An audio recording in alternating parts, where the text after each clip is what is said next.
Mình lái nhỉ hả? Mình lái. Mình lái nhỉ? Mình lái cái chân vô. Cắt rồi. Nó muối ạ. Đâu bà Trâm.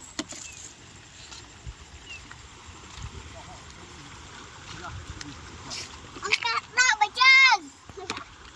Đâu bà Trâm.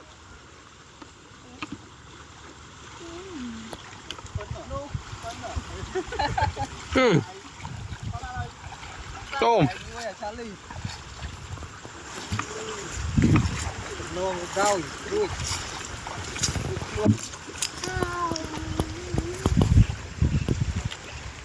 Nè. Nè, thấy không màu. Mày tôi tiếc. Mầm muốn rồi. Ai tôi nó cho ba giờ. Đập xanh một này lá không cũng ra.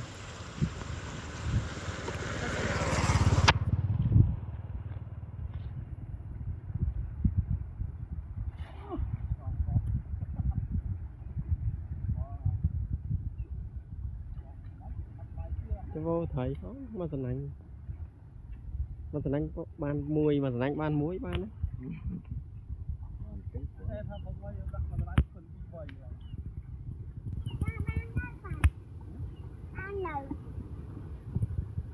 Ông thấy nó cục đáy á.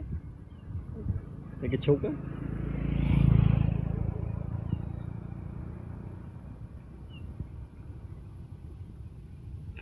Để lôi nhộ.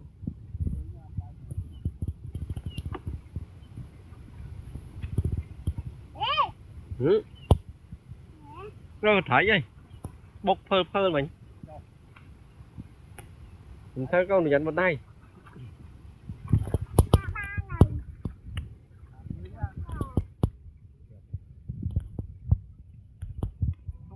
Ôi.